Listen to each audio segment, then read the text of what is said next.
Hello my dear students, स्वागत है आपका अपने यूट्यूब चैनल कालका क्लासेस पर। आज हम इस वीडियो में work and energy chapter 12 class 9th science subject से कुछ इम्पोर्टेंट न्यूमेरिकल्स करने वाले हैं, जो कि आपके सीबीएसई टर्म 2 एग्ज़ाम के लिए काफ़ी इम्पोर्टेंट रहने वाले हैं। स्टूडेंट्स, वीडियो को स्किप मत करना, वीडियो को स्टार्ट से लेके एंड तक ज़रूर देखना। तो चलिए स्टूडेंट्स, स्टार्ट करते हैं हम। हमारा न्यूमेरिकल 1, इसको ध्यान से आपको देखना है और देखना है क्या पूछा गया है इसमें। ए lamp consumes 1000 joule of electrical energy in 10 second, what is it's power. तो स्टूडेंट्स, आपको पता है कि पावर निकालने का पावर क्या होती है। पहले तो ये आपको पता होना चाहिए कि the rate at which is the work is done. तो क्या होता है, W अपॉन टी। यहाँ पे W जो होता है वो वर्क डन होता है, और टाइम जो ये T जो है टाइम इन सेकेंड। तो यहाँ पे वर्क डन जो है वो जूल, यानी वर्क डन जो कितना दे रखा है यहाँ पे 1000 जूल, और यहाँ पे टाइम दे रखा है वो कितना दे रखा है 10 सेकेंड। तो यहाँ से हम इसको डिवाइड कर देंगे और यहाँ से कितना आ जाएगा 100 वाट। पावर की यूनिट वाट होती है, तो 100 वाट इसका राइट आंसर हो जाएगा। न्यूमेरिकल नंबर 2 में देखिए क्या पूछा गया है। A mass of 10 kg is at a point A on table. It's moved to point B if the line joining A and B is horizontal.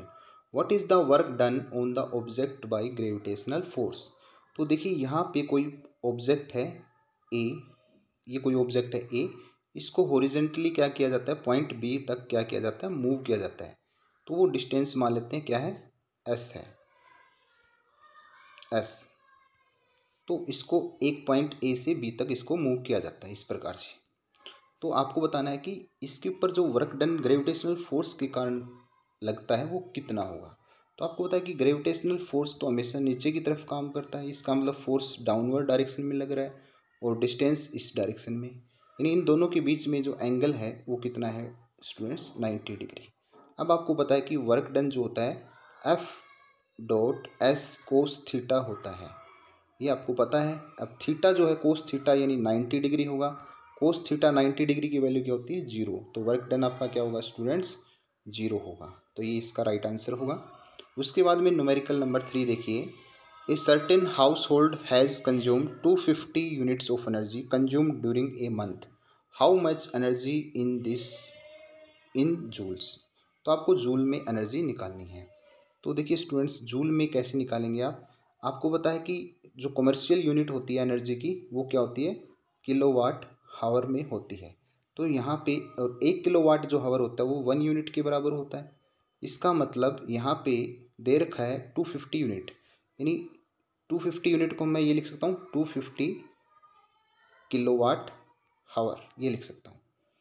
तो आपको पता है कि 1 किलोवाट हावर को जूल में कितने मतलब एक्सप्रेस करते हैं, तो वो कितने बराबर आती है, 3.6 इंटू 10⁶ जूल के बराबर होती है 1 किलोवाट हावर। अब 250 किलोवाट हावर कितने के बराबर होंगे, तो इनको दोनों को हम क्या कर देंगे, मल्टीप्लाई कर देंगे। तो मल्टीप्लाई करने के बाद स्टूडेंट्स हमारा जो राइट आंसर निकल के आएगा वो आएगा आपका 9 इंटू 10⁸ जूल। ये आपका राइट आंसर रहेगा। न्यूमेरिकल नंबर 4 में देखिए क्या पूछा गया है। An electric heater is rated 1500 watt, how much energy does it use in 10 hours. अब आपको पता है कि एनर्जी निकालनी है, और एनर्जी जो होती है वो होती है पावर इनटू टाइम, और पावर जो होती है वो किस में कन्वर्ट करते हैं हम, सबसे पहले वाट में है तो किलोवाट में कन्वर्ट करेंगे। तो किलोवाट में कन्वर्ट करने के लिए उसको 1000 से डिवाइड करेंगे तो वो आ जाएगी 1.5 किलोवाट। और उसको अगर हम टाइम जो होता है वो हावर्स में दे रखा है, तो इसमें ऑलरेडी हावर्स में दे रखा है टाइम, तो 10 से इसको मल्टीप्लाई कर देंगे स्टूडेंट्स। तो यहाँ पे आ जाएगा 15 किलो वाट हावर आपका आंसर आ जाएगा, या इसको हम लिख सकते हैं 15 यूनिट, क्योंकि 1 किलो वाट हावर जो होती है वो 15 एक यूनिट के बराबर होती है। तो 15 किलो वाट 15 यूनिट के बराबर हम इसको लिख सकते हैं। तो ये इसका राइट आंसर रहेगा। न्यूमेरिकल नंबर 5 देखिए। Find the energy in kilowatt hour consumed in 10 hours by 4 devices of power 500 watt. तो यहाँ पे देखिए एक डिवाइस की जो पावर है वो 500 है, तो इसी प्रकार से 4 डिवाइस की निकालेंगे तो कितनी आ जाएगी 2000 वाट। अब इसको हमें सबसे पहले एनर्जी, यहाँ पे भी एनर्जी निकालनी है। तो एनर्जी जो होती है वो पावर को किस में कन्वर्ट करते हैं, सबसे पहले किलोवाट में। तो यहाँ पे आ जाएगी किलोवाट में डिवाइड कन्वर्ट करेंगे तो इसको हम 1000 से डिवाइड करेंगे और ये क्या आएगी 2 किलोवाट और इसको टाइम 10 से मल्टीप्लाई कर देंगे तो ये कितना आ जाएगा 20 यूनिट या 20 किलोवाट हावर या 20 यूनिट। ये इसका एनर्जी क्या हो जाएगी कंज्यूम करेंगे, तो ये इसका राइट आंसर रहेगा। क्वेश्चन न्यूमेरिकल नंबर 6 में क्या पूछा गया है, what is the relationship between commercial unit and SI unit of energy. तो आपको पता है स्टूडेंट्स, जो कमर्शियल यूनिट होती है वो किलोवाट हावर में होती है। तो 1 किलोवाट जो हावर होती है वो जूल, उस ये क्या होती है एनर्जी की बड़ी यूनिट होती है। तो इसको हम एसआई यूनिट, एनर्जी की एसआई यूनिट क्या होती है जूल होती है। तो इसको जूल में कन्वर्ट करेंगे तो देखिए 1 किलोवाट को मैं क्या लिख रहा हूँ 1000 वाट, और हावर को मैं सेकंड में कन्वर्ट करूँगा तो इसको 1000 को मैं 3600 यानी 1 घंटे में 3600 सेकंड होती है, तो उससे मल्टीप्लाई करके लिखूँगा तो यहाँ पे आ जाएगा 3.6 इंटू 10⁶ जूल, इसका राइट आंसर हो जाएगा। न्यूमेरिकल नंबर 7 में पूछा गया है, a rocket is moving up with a velocity v, if the velocity of rocket is suddenly tripled what will be the ratio of to kinetic energy. तो students पहले case में मान लेते हैं काइनेटिक एनर्जी के ये है 1 और सेकंड केस में है के ई 2। तो इस केस में जो पोटेंशियल जो काइनेटिक एनर्जी होगी वो हाफ mv1 स्क्वायर। अब ये कहता है कि भाई इसको ट्रिपल कर दिया जाए, तो ट्रिपल करने के बाद में देखिए क्या होगा स्टूडेंट्स, यहाँ पे हाफ m ट्रिपल करेंगे तो 3v हो जाएगा, यानी v1 से 3v हो जाएगा और 3v का स्क्वायर करेंगे तो 9v1 स्क्वायर हो जाएगा। तो इस केस में देखिए ये अब इनका दोनों का रेशियो निकालना है हमें, तो रेशियो निकालना है तो ये कट जाएगा, ये इससे कट जाएगा, तो रेशियो जो निकल के आएगा स्टूडेंट्स वो क्या आ जाएगा आपको पता है, वो आ जाएगा हमारा 1:9। ये आपका राइट आंसर हो जाएगा इसमें। उसके बाद में न्यूमेरिकल नंबर 8 में देखिए क्या पूछा गया है, a force of 20 newton displace a body through a distance of 1 metre at the angle of 60 degree from its own direction, calculate the amount of work done. तो आपको पता है स्टूडेंट्स यहाँ पे वर्क डन निकालना है और वर्क डन जो होता है वो बराबर होता है F.S कोस थीटा। तो कोस थीटा यहाँ पे क्या है, देखो थीटा इनके बीच में कितना है 60 डिग्री और फोर्स जो है वो कितना है 20, तो 20 इंटू में S 1 मीटर और कोस 60 डिग्री की वैल्यू जो होती है वो 1/2 होती है, तो यहाँ से डिवाइड करेंगे तो ये क्या आ जाएगा 10 जूल, इसका राइट आंसर हो जाएगा। क्वेश्चन यानी numerical number 9, calculate the work done in lifting 20 kg of a mass through vertical distance 6 metre, assume g = 10 metre per second. तो यहाँ पे आपको वर्क डन निकालना है। तो वर्क डन जो होता है स्टूडेंट्स यहाँ पे इस न्यूमेरिकल में वर्क डन जो होता है वो फोर्स इंटू में डिस्प्लेसमेंट, और फोर्स देखिए यहाँ पे क्या है,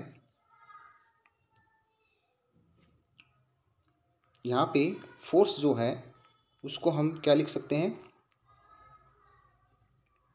mg इंटू में h, ये लिख सकते हैं। तो ये वैल्यू पुट करनी है आपको इस स्थान पे। तो यहाँ पे देखिए वर्क डन जो होगा m कितना है 20, g का मान 10 यूज करना है आपको, और h कितना है, h हाइट 6 और mg h कितनी है, यहाँ पर आपको इतना ही करना था। mg क्या हो जाएगा, m का मतलब 20 और g का मतलब 10 और हाइट का मतलब क्या है 6। तो यहाँ पे स्टूडेंट्स हम इन तीनों को मल्टीप्लाई कर देते हैं तो ये हो जाएगा 1200 एनर्जी है, क्योंकि वर्क डन है, वर्क डन को हम जूल में एक्सप्रेस करेंगे तो 1200 जूल इसका राइट आंसर निकल के आ जाएगा। उसके बाद में न्यूमेरिकल नंबर 10 देखिए, find the velocity of a body of mass 10 ग्राम। यहाँ पे 10 नहीं आएगा स्टूडेंट्स, यहाँ पे आएगा 100 ग्राम करना है आपको। तो देखिए आगे यहाँ पे आपको 100 ग्राम करना है। अब देखिए, और उसकी काइनेटिक एनर्जी दे रखी है 20 जूल, तो आपको वेलोसिटी निकालनी है। तो आपको स्टूडेंट्स ये पता है कि काइनेटिक एनर्जी जो होती है वो देखिए किसके बराबर होती है, हाफ mv² होती है, लेकिन हमें तो ये निकालनी है। तो इसका मतलब इस 2 को इस साइड में और हमको डिवाइड में आ जाएगा, तो काइनेटिक ये फॉर्मूला बन जाएगा वेलोसिटी का, इंटू में 2 और डिवाइड बाई m और उसका स्क्वायर रूट, ये आएगा वेलोसिटी। अब यहाँ से आपको देखो जो मास है वो कितना है 100 ग्राम, इसको हम किस में कन्वर्ट करेंगे, केजी में कन्वर्ट करेंगे। तो 1000 से डिवाइड किया मैंने, तो यहाँ से क्या आएगा 0.1 केजी इस आ जाएगा मास। तो ये वैल्यू आपको यहाँ पे सब्स्टिट्यूट करनी है और काइनेटिक एनर्जी की 20 और 2 इंटू में है। तो यहाँ पे वेलोसिटी जो अगर आप सोल्व करोगे इसको तो 20 मीटर पर सेकेंड इसका राइट आंसर आ जाएगा। न्यूमेरिकल नंबर 11 में देखिए क्या पूछा गया है।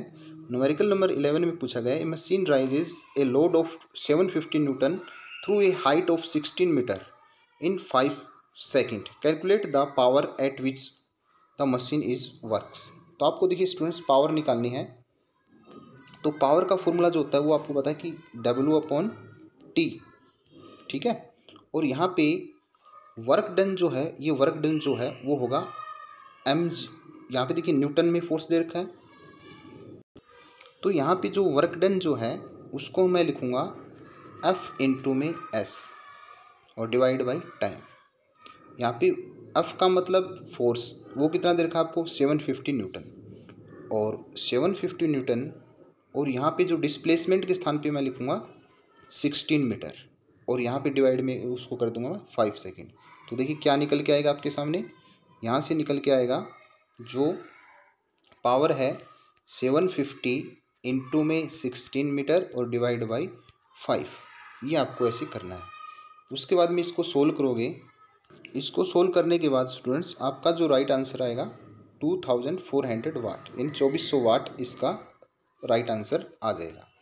क्वेश्चन नंबर 12 में देखिए क्या पूछा गया है, the power of a motor pump is 2 kilowatt, how much water per minute can be length raise to height of 10 metre given में दे रखा है जी का मान दे रखा है 10 मीटर पर सेकेंड स्क्वायर। तो यहाँ पे देखिए हाउ मच वाटर, यानी वाटर की क्वांटिटी पूछेगी यहाँ तो, और लेकिन यहाँ पे दे रखा है सेकंड में क्या दे रखा है, यहाँ पे हाइट भी दे रखा है। तो हमें यहाँ पे क्या निकालनी है, मास निकालना है, और पावर हमें दे रखी है 2 किलोवाट। अब आपको पता है स्टूडेंट्स पावर का जो फॉर्मूला होता है W/T, और W को मैं लिख रहा हूँ mgh, और यहाँ पे टाइम। अब हमें ये वैल्यू निकालनी है। अब इसका मतलब क्या होगा, m की वैल्यू किसके बराबर होगी, m जो बराबर होगा P इंटू में T और यहाँ पे G इंटू में H, ये हो जाएगा। पावर यहाँ पे दे रखी है 2 किलोवाट और टाइम दे रखा है यहाँ पे पर मिनट, तो यहाँ पे, और G का मान यहाँ पे दे रखा है, और क्या निकालना है, हाइट भी दे रखी है यहाँ पे 10। इस प्रकार से हम इसको सोल्व करेंगे। तो यहाँ पे स्टूडेंट्स जो पावर है किलोवाट को, इसको हम वाट में कन्वर्ट करेंगे।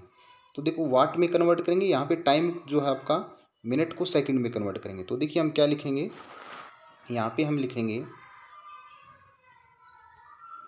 जो आपका m हमें निकालना था। तो देखिए यहाँ पे हम एक बार दोबारा से लिख देता हूँ, P इज टू mgh/t, और m यहाँ से क्या निकल के आया था आपका P इंटू में T, और यहाँ पे आएगा G इंटू में H। तो यहाँ पे देखिए पावर के स्थान पे मैं लिखूँगा, पावर जो होगी वो आपकी क्या होगी, किलोवाट को वाट में कन्वर्ट करूँगा तो 2000 वाट इंटू में टाइम पर मिनट है, तो मिनट को सेकंड में कन्वर्ट करूँगा तो 60 सेकंड, और G को 10 दे रखा है मान, और यहाँ पे हाइट दे रखी है, वो हाइट कितनी दे रखी है आपकी 10 दे रखी है। इन चीज़ों को मैं इनको डिवाइड कर दूंगा आपस में, तो यहाँ पे जो राइट आंसर निकल के आएगा स्टूडेंट्स वो 1200 kg आपका राइट आंसर आ जाएगा। m की वैल्यू कितनी आ जाएगी 1200 kg, ये आपका न्यूमेरिकल रहेगा। न्यूमेरिकल नंबर 13 में देखिए क्या पूछा गया है, if an electric iron of 1200 what is use for 30 minutes every day, find the electric consumed in 1 month of April. तो कितनी एनर्जी यूज की गई है अप्रैल मंथ के अंदर, वो निकालनी है। तो जो एनर्जी होती है वो होती है, क्या होती है, पावर इंटू में टाइम इंटू में कितने डेज के लिए निकालना है, उसको हम मल्टीप्लाई कर देंगे। तो यहाँ पे देखिए वाट में दे रखी, इसको हम सबसे पहले किस में कन्वर्ट करेंगे स्टूडेंट्स, किलोवाट में कन्वर्ट करेंगे। तो यहाँ से देखिए इस 1200 को हम किलोवाट में कन्वर्ट करते हैं तो 1.2 किलोवाट आ जाएगा। उसके बाद में इसको क्या करेंगे टाइम से, टाइम किस में होना चाहिए, टाइम हावर में होना चाहिए। तो यहाँ पे 30 मिनट्स को हावर में कन्वर्ट करेंगे तो 60 से डिवाइड करेंगे इसको तो 0.5 हावर आ जाएगा। और अप्रैल मंथ में कितने डेज होते हैं स्टूडेंट्स? 30 होते हैं। तो इसको अगर हम मल्टीप्लाई करते हैं तो हमारे पास आ जाता है स्टूडेंट्स 18 किलोवाट हावर। ये हमारा राइट आंसर होगा इस न्यूमेरिकल के लिए। न्यूमेरिकल नंबर 14 में देखिए, the Jog Falls in Karnataka state are nearly 20 metre high and 2000 of waterfall from it in a minute. Calculate the equivalent power if the energy can be utilized.